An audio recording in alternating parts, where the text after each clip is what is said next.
بس يا بيه يا بيه لا خلاص حضرتك هات انا بقول لك هات امن داخليه مش عندي مشكله هات امن داخليه انما الراجل داخل والست داخله اللي عايز نعملها كده في ايه؟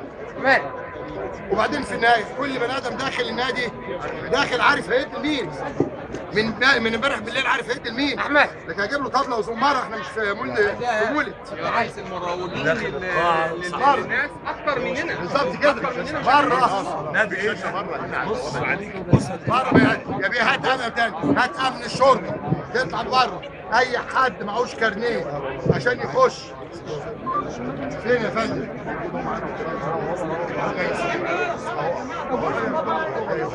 ايه ده؟ شايف مسوي ايه ده؟ السلام عليكم ورحمه الله.